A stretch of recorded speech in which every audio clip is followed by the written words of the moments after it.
qaranlıq rayon, sevmir poeziya, drama. Səhnəni tərk eləmirəm çünki iş o Aylin. Mən xəstəyəm, undergroundda şizofrenəm. Old rap mafiyadır, R.A.D.O. kardiyolog. Baxışsam qalxmaz, heç 100 milyona. Rapi biz mike'la, siz ağızda saksafonla. Bizə diz atanların diz tökülər başına tonla. Şirvanımın fəxriyəm, adım Mehdi hər küçədə. Hər küçədə, dərtəbədə panç atıram sənçəniyə. İstilirəm hər dəfədə, qalxıram bu mərtəbəyə. Sox içivə, tracklərində mənə yoxdur, bəkləri ver geri çəkil. Verstlərində mənə yoxdur, anlamıram. Mən can atıb sevilmirəm, sanki Samir Abbasovam. Bir günən dinlədim ilk dəfə 14'də bax ercini. Mən rapə görə çox şey arxada qoydum, peşmanam indi it kimi. İndi bax, bax, gözlərində ulduz, Bali ya da Nirvana. Bax, bax, indi burada sanki mən qanibalam. Gözlərində ulduz, Bali ya da Nirvana. Bax, bax, indi burada sanki mən. İndi bax, bax, gözlərində ulduz, Bali ya da Nirvana. Bax, bax, indi burada sanki mən qanibalam. Gözlərində ulduz, Bali ya da Nirvana. Bax, bax, indi burada sanki mən. Bu qaranlıq küçələrdə mən davamlı 3 dəfə doğru addımladım, bilirəm mənimlə güçələdə. Burada xəyallara çatmağa bəs etmir büdcə nədə. Qətiyyətiniz, qətiyyən səhv salma özünlə. Məni dözülməz közüylə dərin yaralar açır həyat gözümdə. Sözün dəyərin artıranlar bölünməz dəyərdi.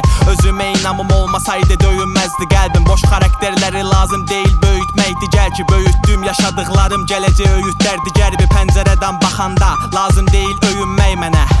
Hər şey açıq, aydındır, gərgin günlərimi üydüm, mürəkkəb edib yazıram didərgin ruhum bədənimdən. Amma qorxmuram itər, onsuz harda olsa qaydır, girəndə doyduram bitə. Doyduram bitə, girəndə doyduram bitə. Əlimdən qoymuram yerə mayki, mən doymuram deyə.